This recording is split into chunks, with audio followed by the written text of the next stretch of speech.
So while everyone's getting settled, I'm just going to run through their bios real quickly. There's information on our website about this if you want to know more about them, but I'm just going to run through them alphabetically. How's that? We'll start with Scott Duffy. Scott is the founder and CEO of Content.Market.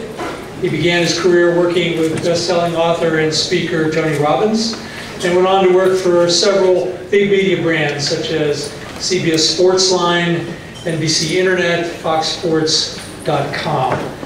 Scott is a keynote speaker who champions entrepreneurship, which is one of the reasons he's on the panel today. He's spoken at the New York Stock Exchange and provided commentary for numerous media outlets, including CNBC, Fox News, CBS Radio. He's the best-selling author of Launch, a roadmap for entrepreneurs to launch successful ventures, and he's a contributor to Inc.com. Next up, we have Mark Francis. Mark is a professor at UCLA Anderson Center for Managing Enterprise in Media, Entertainment, and Sports. He's also a lecturer in sports technology at Kensel College. He's a professional sports business columnist for Sports Freak, and he's Vice President of Marketing for RS Sports and Entertainment. Mark holds an MBA and an MA in Sports Administration, as well as a diploma in university teaching from the University of New Brunswick. He's a recognized expert in the area of fan experience and engagement, and he has interest in large-scale event production, mobile fan engagement, and social media marketing, brand management, and marketing and law. Next up is Jim Hicks. Jim is the Director of Exercise Medicine and Sports Science Initiative at the University of California, Irvine. Jim has his PhD in biomedical sciences from the University of New Mexico, and he's conducted postdoctoral work at the Max Planck Institute of Experimental Medicine in Germany, and at the Physiological Research Lab at the Scripps Institute for Oceanography at UCSD. Following a faculty position at the at the School of Medicine at Creighton, Jim joined the Department of Ecology and Evolutionary Biology at UCI, and he is now a professor of biology and associate vice chancellor for research at UCI. Jim is on the panel today because he has spearheaded the creation of the Exercise Medicine and Sports Science Initiative, and he's going to give us a little bit more detail about that in a few minutes. Brendon Kensel is an experienced entrepreneur and operator with a deep background in building and advising high-growth companies with a particular focus on fintech, ad tech, and sports tech. He's also an active investor in several startups and the founder of Prima Health Credit, a marketplace lender who's reinvented the relationship between patient, financial industry people, and using an easy-to-use mobile app for non-punitive and friendly lending to patients. Previously, Brendon was, I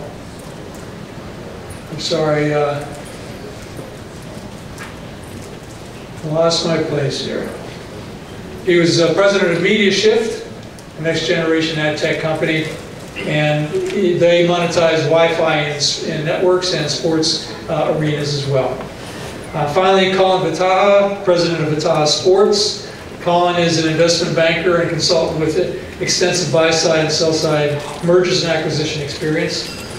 He's particularly working in the professional sports industry. Collin has been involved with the acquisition of major sports teams, including the Golden State Warriors, Los Angeles Dodgers, and Sacramento Kings, as well as the sale of the St. Louis Blues. In addition, Collin has assisted in the sale of several minor league teams and other sports businesses. So, you can see why these gentlemen are on our panel here. And what I'm going to do is throw out a bunch of questions here. Now, every moderator of a panel like this tells his panelists we want to have a robust and engaged conversation. That's the same here for today. We had a little prep call a few weeks ago, and I'm convinced that we're going to have a great conversation here. So I'm going to start off by asking each of you in turn to define sports tech for me, and give me some examples of companies that you know are in this sector and how important those companies might be to the local economy here in Orange County and in the Southern California region. So, want me to start down here? yeah, please do. Okay.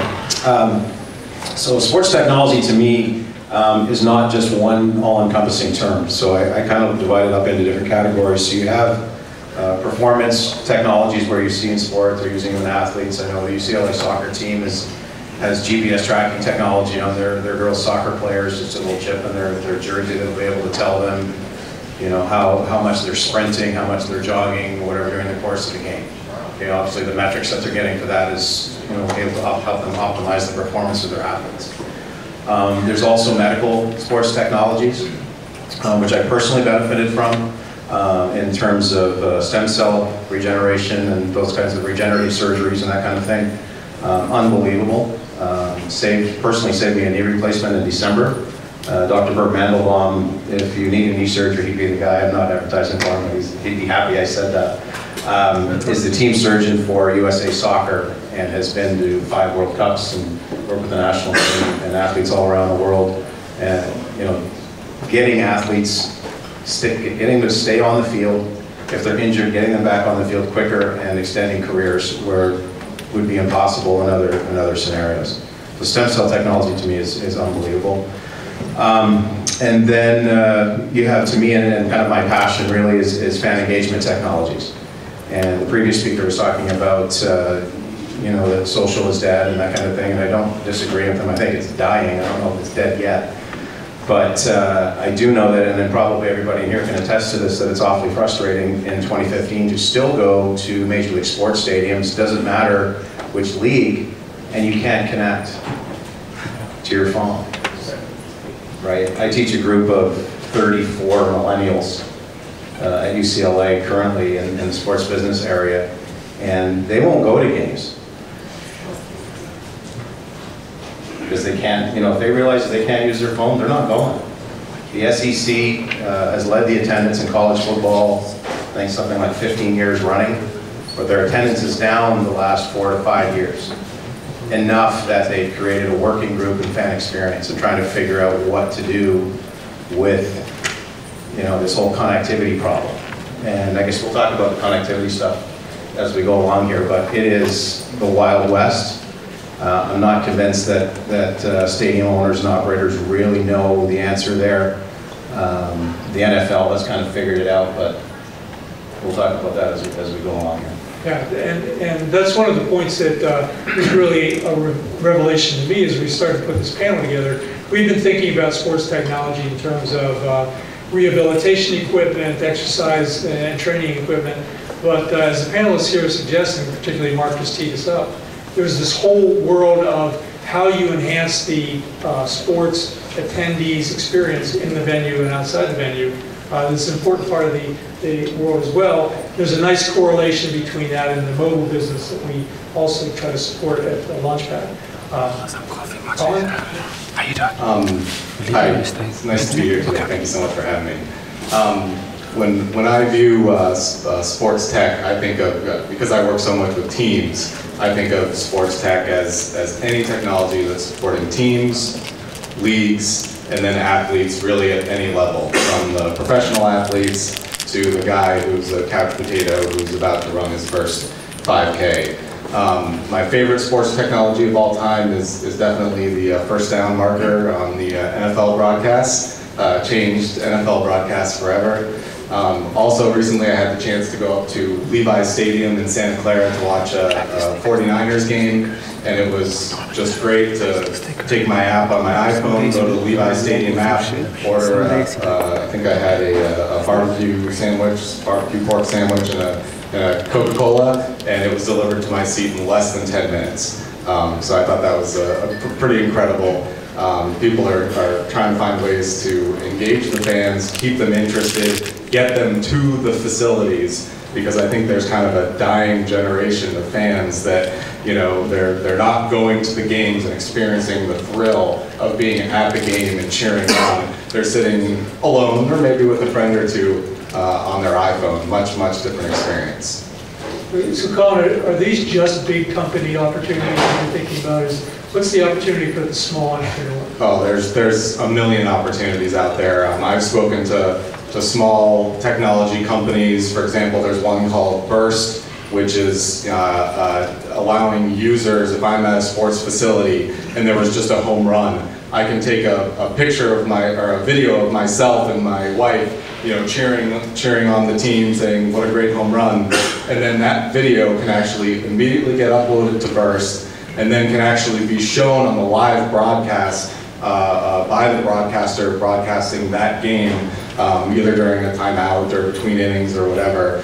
And it's not, it's not a big company, but the sky's the limit. They've got a lot of possibilities. There's a company I know called Humble, which is again taking Facebook data, trying to help teams figure out who are their fans. Not just who are they, but what do they like? What kind of tickets are they interested in buying? How much will they pay for them? All those sorts of things. So it's not just the big boys. There's a lot of small players in this industry who've been very successful.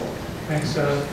So Brendon, you cover a lot of different types of industries, all of them technology oriented. Tell me about what you're seeing in the trends for sports tech part. Most of what I focus on in sports technology has been fan engagement. As you just pointed out, the leagues are terrified that we're all getting very comfortable at home. DirecTV and the other broadcasters doing a great job delivering high definition entertainment into our homes. On demand, and they're looking for new ways to better engage those fans using mobile devices at stadiums.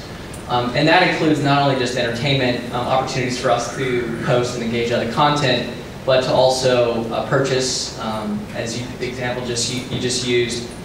So it's also a very large platform for monetization when you think about what's out there. And so some of those efforts have included monetization not only for stadiums, but monetization for how athletes can actually better control some of the content that is out there that they're already publishing, and look for ways for them to monetize or participate in the revenue streams that are being generated today.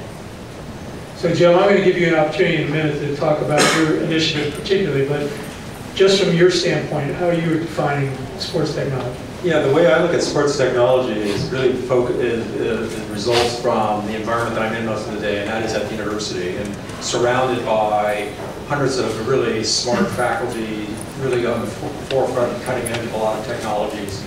For me, sports technology is going beyond what most of us, or many of us, have on our wrist right now, some sort of device that is measuring maybe heart rate, measuring the number of steps that we take.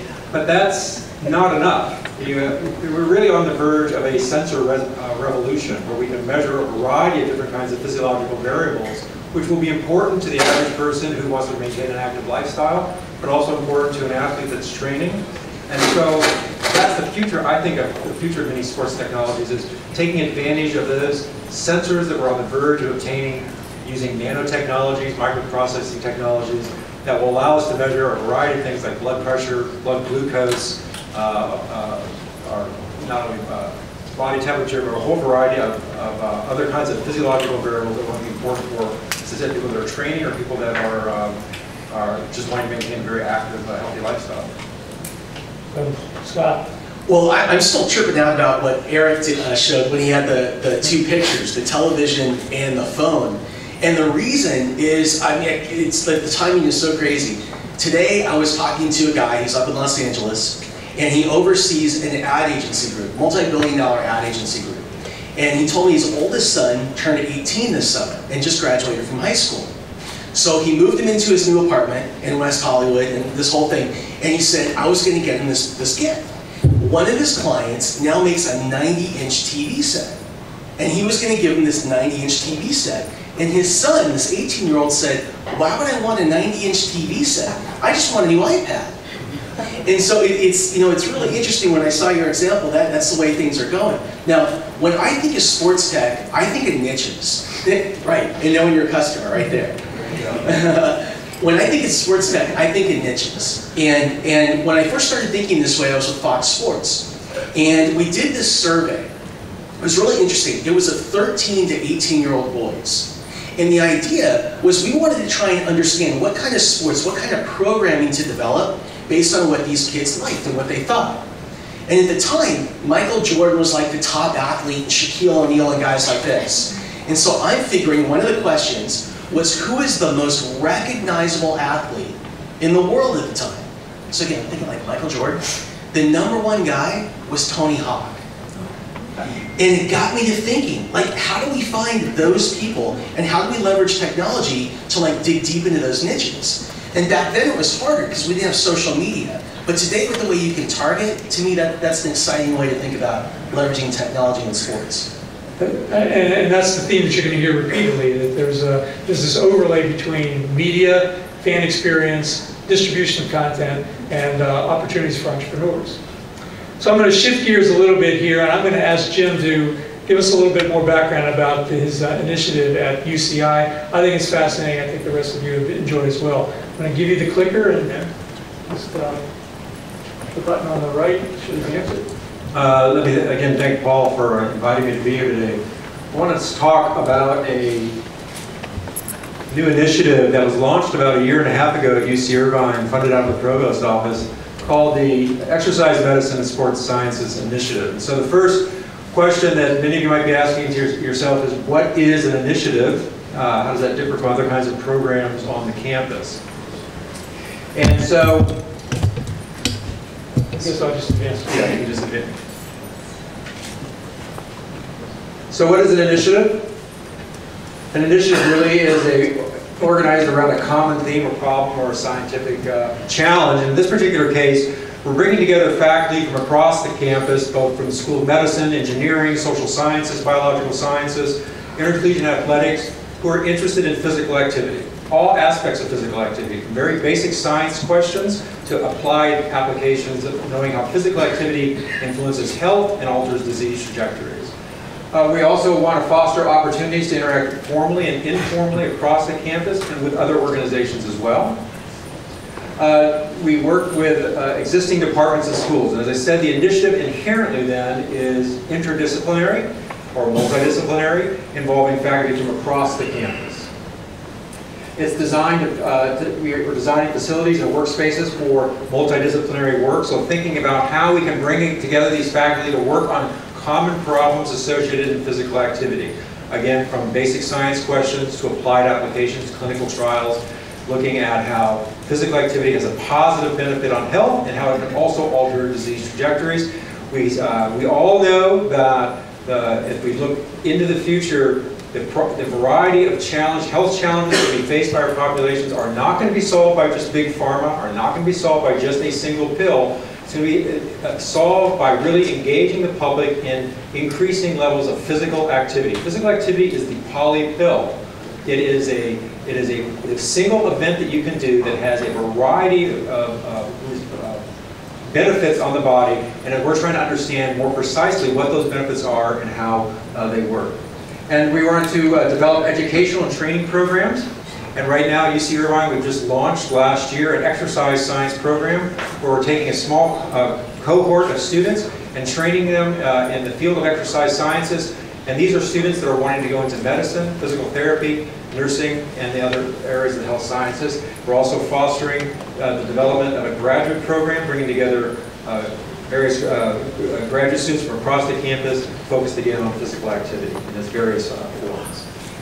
And then establish partnerships, arrangements across institutions, so working with some of our sister campuses and other campuses within the state of California, and then explore sources of funding that are within and beyond just the government agency. For those of you that don't follow what's going on with the funding from government agencies, the NIH, the National Institutes of Health, is flat funded. It's been flat funded for a decade. There's no end in sight of its flat funding. If you look at the National Science Foundation, the same thing, flat funding. So universities are now looking more aggressively across and outside traditional governmental agencies for funding of the kinds of research that we're doing.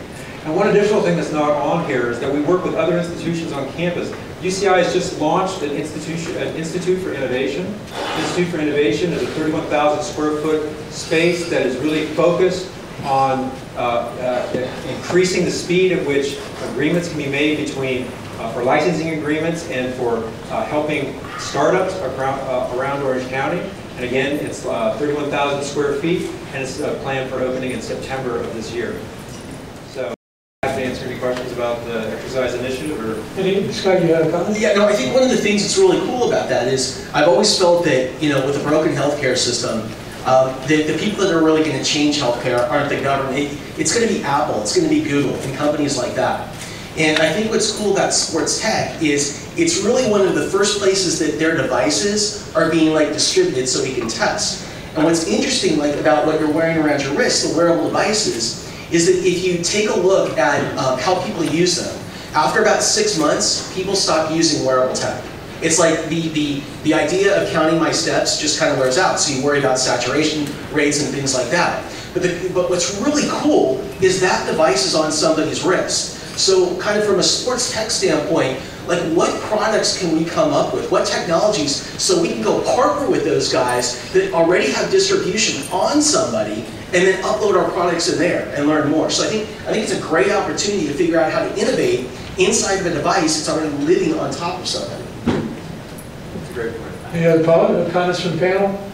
So I really appreciate Jim being here and giving us the background about the initiative. As I said, at OCTANE, we've had our thinking about sports tech changed several times over the last year. We started off thinking about it as pretty standard hardware kind of devices. Now we've heard from the panel that there's software and fan engagement applications.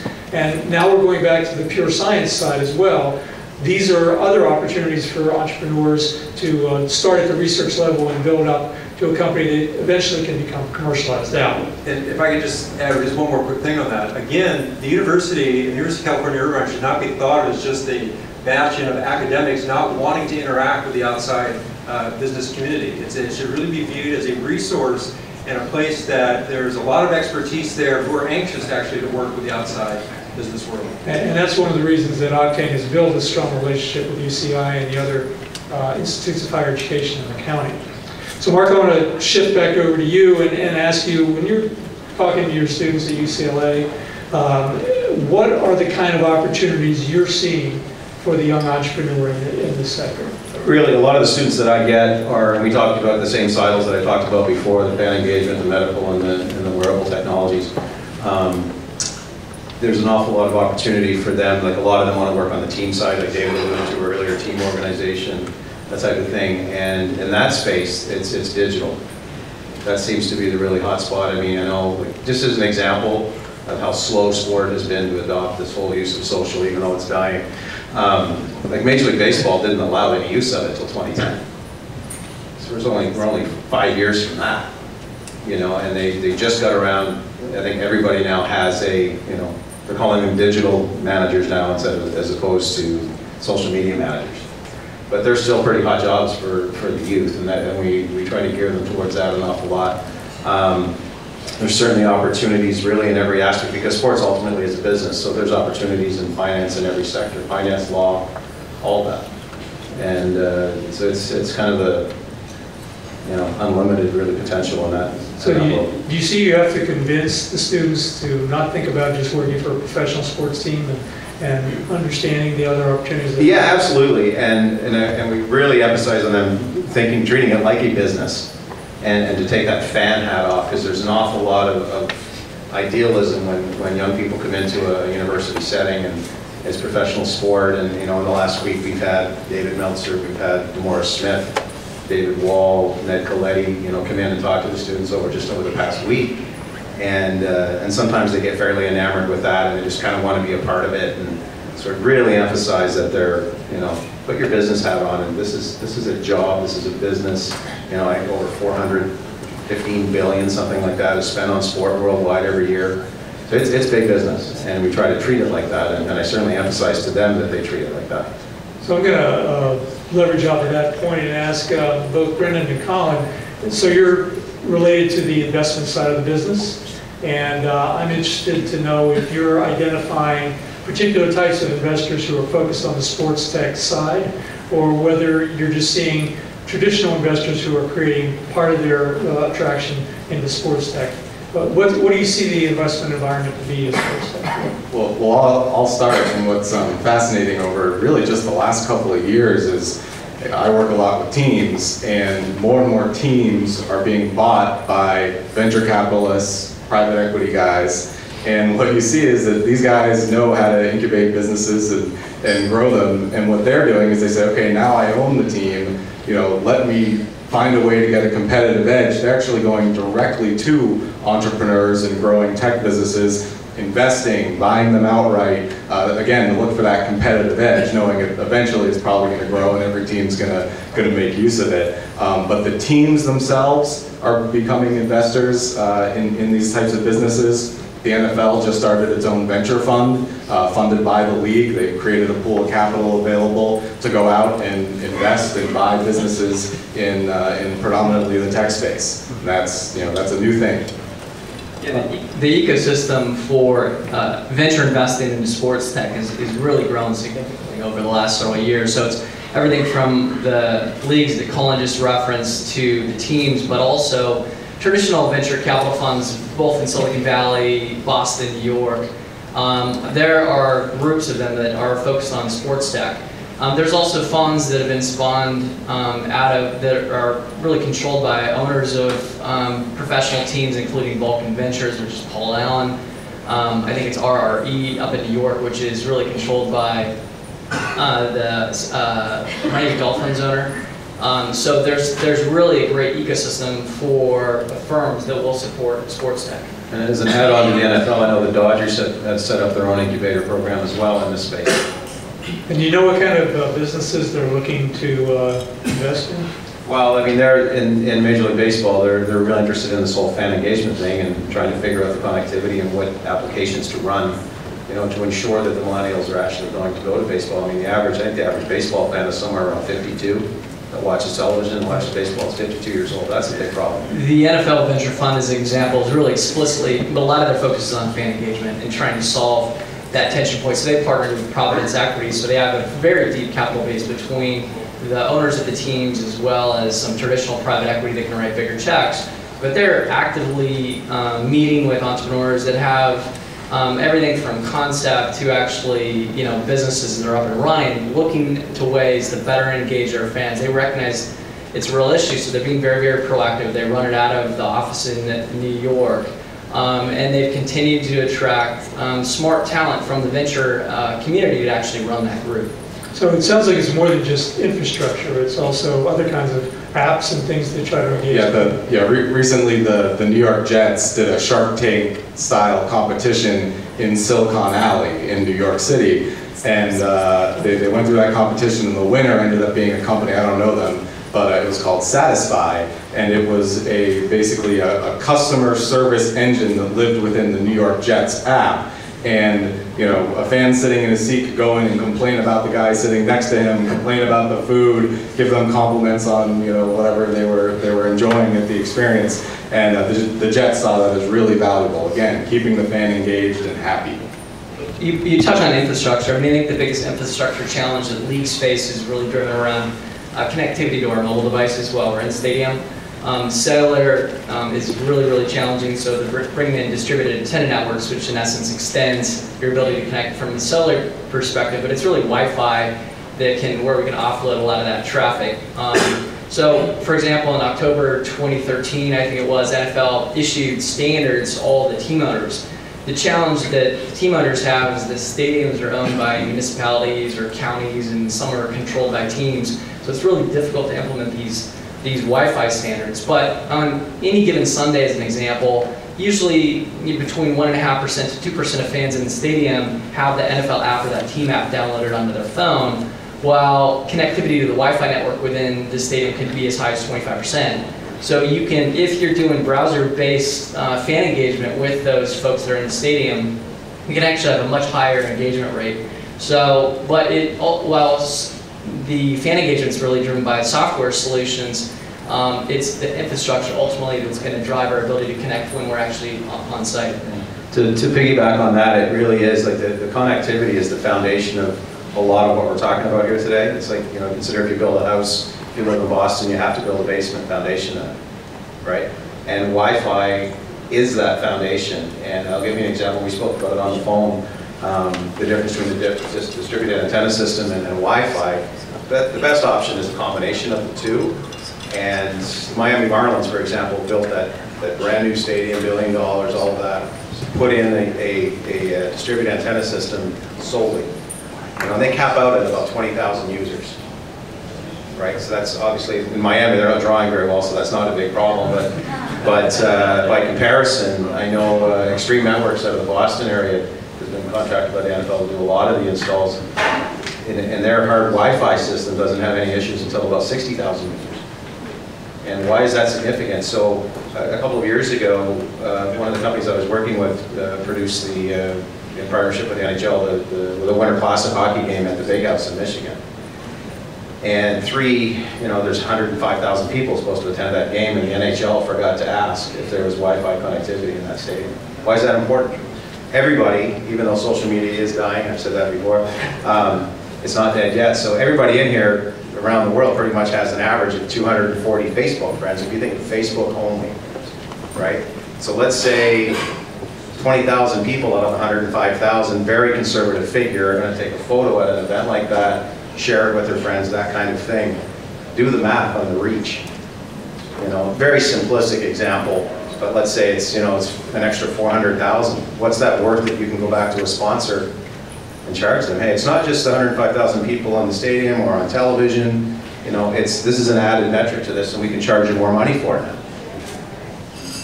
And I want to give a plug to a company called Shoelace Wireless, which is a Launchpad graduate that grew out of UCI. We were trying to address the same sharing of bandwidth issues in major forums and stadiums.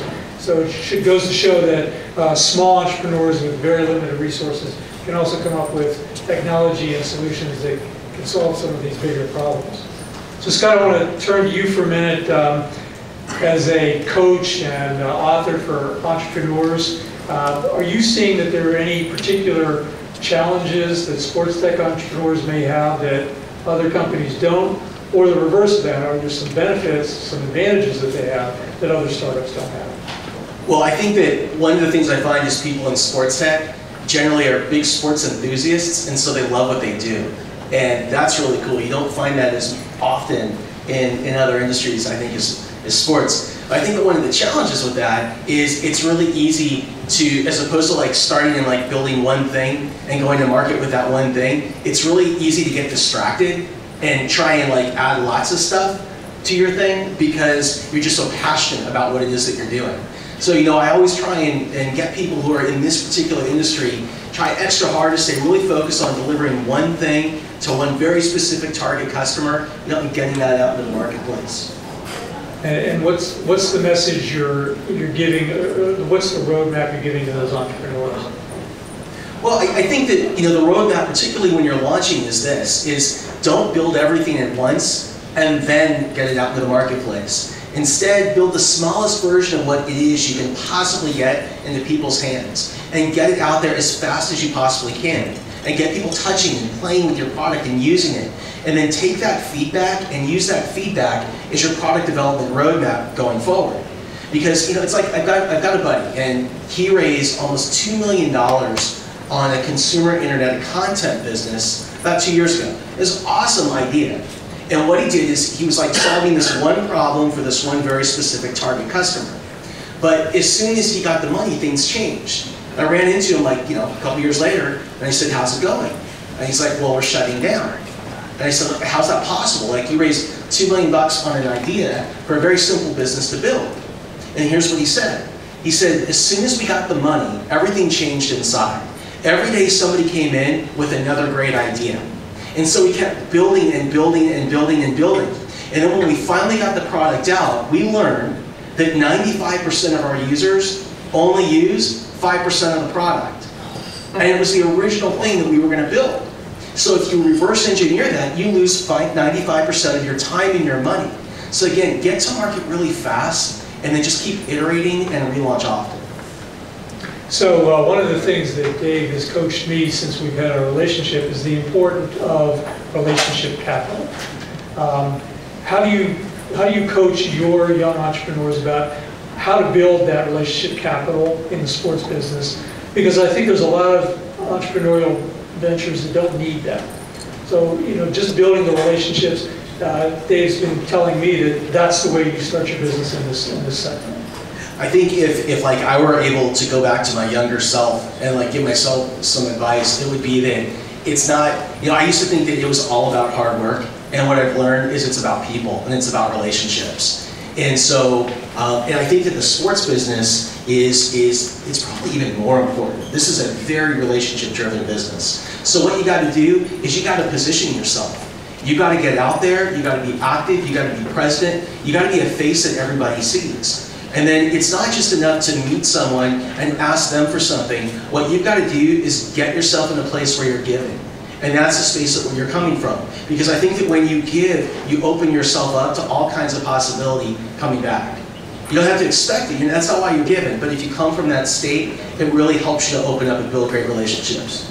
So I'm going to use Scott's comments and ask the rest of the panel if you have a personal experience that you can relate to the audience about working with a startup company in this space, some examples of the successes that you've seen and the failures as well. I think that'd be instructive.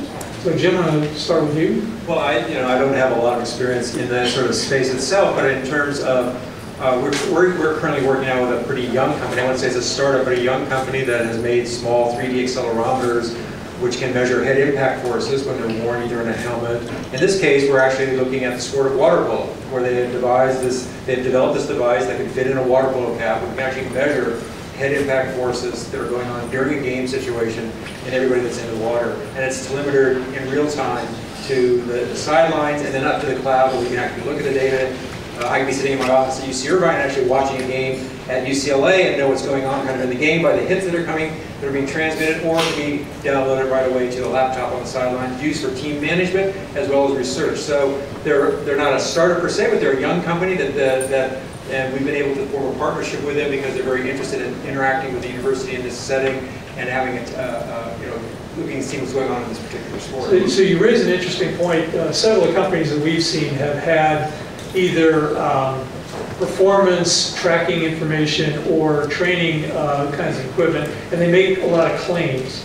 And we often ask them, how do you verify those claims? And so a lot of times they just don't have a response to that. So this isn't like the medical device business where you actually have to go through a rigorous clinical trial, but how do you help those companies verify the claims that they can make on this? Well, I mean, it's our vision in terms of our initiative to have that as one of the things that we can provide to the county, and that is for young startups that are interested in making devices that are more life science oriented in terms of sports technologies, that they would be able to come to UCI and interact with the initiative to make the kinds of measurements and to verify that what they say they're measuring, they actually are measuring. What they say that the device is doing, it really is doing that.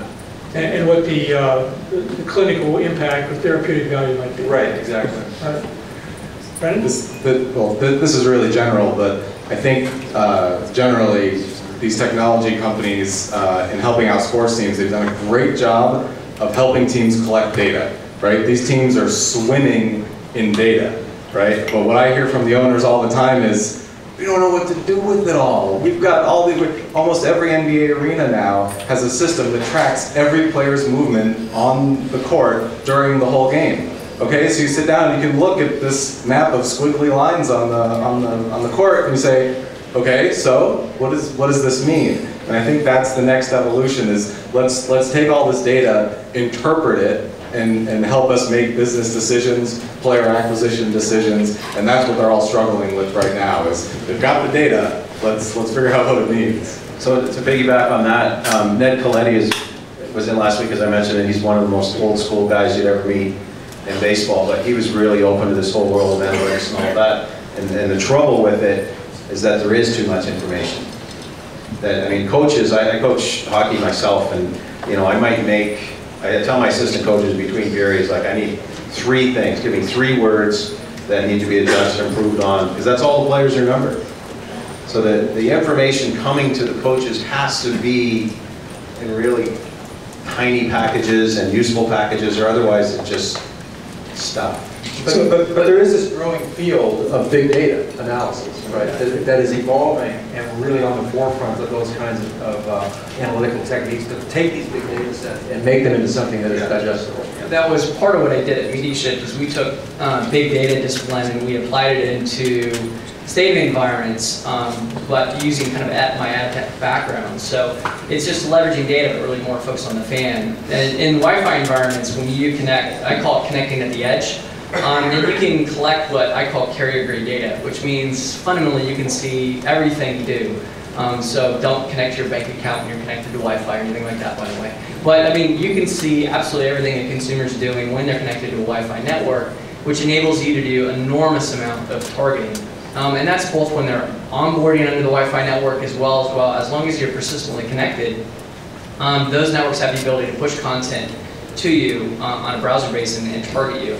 And there are enormously sophisticated technologies that are available today, and some of which I've helped build, that allow companies to target consumers when you're within Wi-Fi hotspots, and Sports Stadium is certainly a great example of that.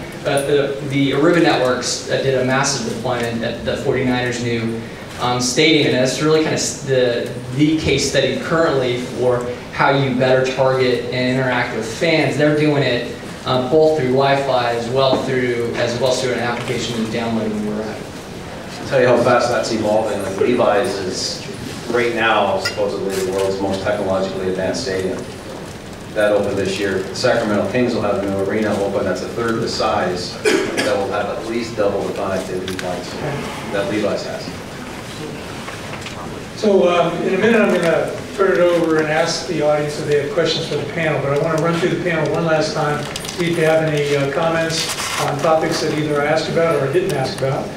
Any other ideas about the definition of sports technology, the pervasiveness of it in our area, the opportunities for entrepreneurship, and the opportunities for investors? Well, I think I'm a recovering entrepreneur, which means I'm not. But I think the key is always make sure you identify what is the pain point that you're trying to solve.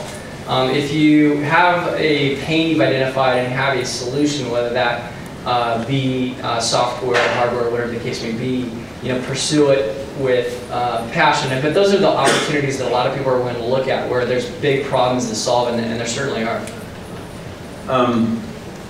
I guess in terms of technology, and I've run into this a couple of times since I've lived in Southern California, and I won't name the company, but as an example, they've developed an extremely revolutionary loyalty platform that is ideal. They started it with major brands. It's ideal for the sports industry because they're leveraging social, incentivizing users to share as opposed to just telling a team to share a video or whatever. Right? They're incentivizing them to do it. But they built a great product, and they've really fell short on the market. So it's never gained the traction it's supposed to. And I see that all the time in tech. They build this great thing, and oh my goodness, we're so excited about this, it's the greatest thing in the world, but nobody knows about it. And that's a problem. Jim? Colin?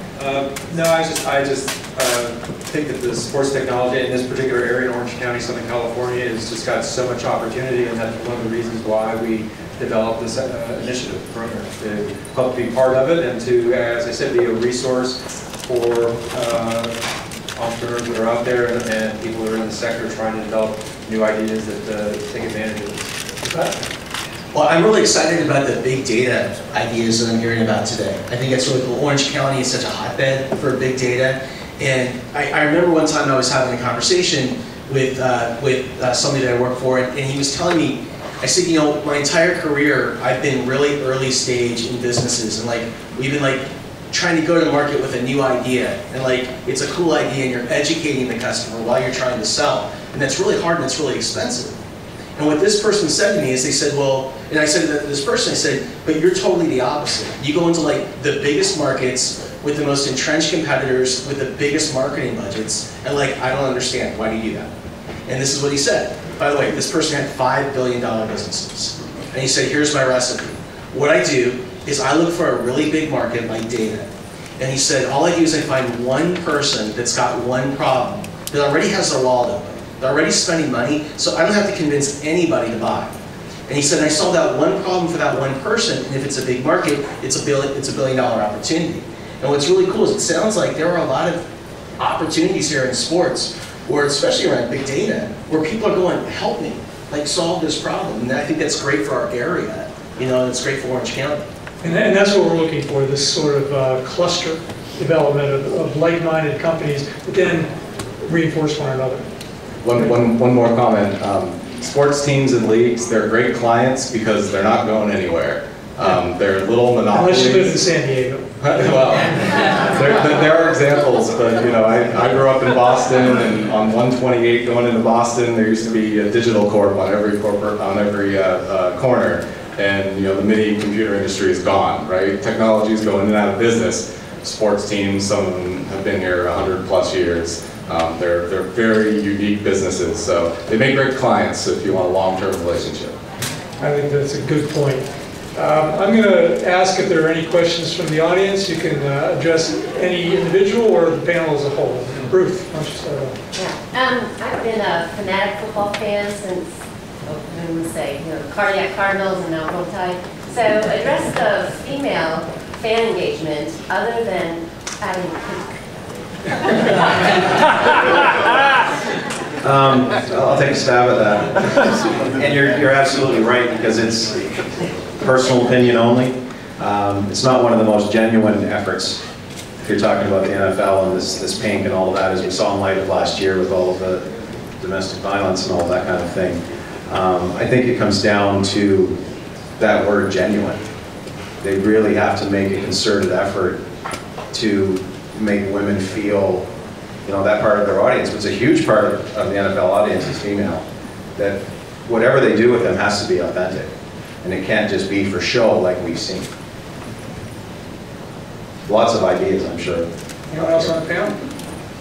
Well, it sounds to me like there's a very clear problem, right, for a very specific audience, and the NFL now has a venture fund that's funding ideas. So, you know, it'd be really interesting for somebody to try and come up with that solution and present it to the NFL. I'll give you an example, I guess one add-on to that, and sports in general are so revenue focused, so revenue driven. They've really gotten away from the experience model, say like Disney uses. And I say this to my students all the time, and the ones that are here are probably going to laugh at me, because probably not everybody's going to agree with me. I'm in no way de-emphasizing the importance of revenue. Sports are a business. But I am a firm belief that if you provide a tremendous fan experience that's authentic and genuine and handles all of that smell, touch, and feel that people want, the authenticity, that the revenue is going to take care of itself. But I just don't think that people want to know, for example, in their face that the NFL wants to be a $25 billion a year business. I don't want to know that, because I know my season tickets are going to go up. Keep that in the boardroom. Other questions? Yeah. I'd like to know what the panel thinks about the potential impacts of VR and AR tools that are developing over the next few years on the experience of sports technology. Great question. Augmented reality, virtual reality. I experienced this in Sacramento, actually. I had a tour in April of the new facility virtually that Sacramento's building using the technology Ocular Disc. I don't know if anybody's ever seen it. It's really impressive. I stood on center court, and in about 3 minutes, I stood in high definition, 360 degrees. I stood on center court with DeMarcus Cousins. I stood in the corporate suite so they could sell their new stadium suites. I sat in what could have been my season ticket seat, that kind of thing, and I flew over the top of it, even, outside. And that's one use for that particular technology. In the large-scale events business where I work, unbelievable. Rather than, the NHL coming to us and saying, hey, could you guys do a hockey game at Fenway Park? 15 years ago, nobody would believe that could have been done. But now, with this technology, you could actually show the client what exactly it's going to look like and feel and all of that without wasting the money on the event if you don't think it's going to work. Yeah, the owners I know are looking into it heavily. Whether they think it's going to be significantly better than the whole 3D experiment was, who knows? But they're looking into it very seriously. Other questions? Okay, well, yeah. Dave? Yeah, I know. I just ask you guys. So, sports is about monetizing emotions. And there's 3 areas of emotion. You can monetize the way we feel about our kids and just not eat to build something for your kids. Sports is second. I'll pay a ton of money to get Mike's signature on a piece of paper. It's the rationality of million and women now. So if we want to mirror other verticals in technology, we were talking earlier, Al and I, about a private jet service that I know. They're the new Uber JetSmart, or the Uber of private jets. It's amazing. Can you guys give me an example, or anyone have any ideas of technology that's utilized, for example, in medicine? You're exposed to a lot of that, or in the automobile industry, something that you think, it could be Uber, that we could transfer over to sports and monetize it quickly, effectively, as other industries have? That's a challenging question. Good question. Yeah. I'll think about that, Dave.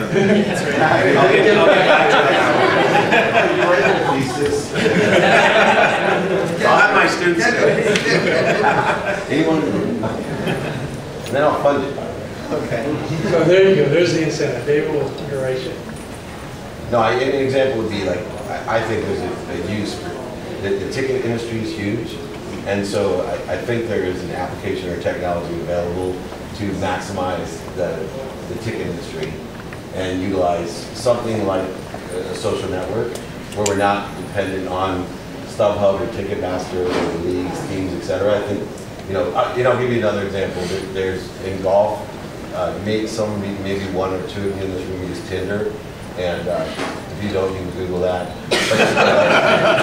But like a golf Tinder to me would be a great example of transferring a technology where you go into a city, you can pick your companion by their handicap or by the industry that they work in or something like that. And I think a lot of you guys and me a lot of time miss the easy boat to make money, where we just have to transfer what already exists, like Tinder, over to golf, because that's like a perfect match of technologies that can move over, where if I go to a city, I could pair with the right golfer, or just if I'm a horrible golfer, I might just want to meet other financial planners or someone in my industry. So, Dave, this loyalty company I was telling you about, and I've talked to you about them before, have a contract with Nestle Water. They create these VIP fan clubs.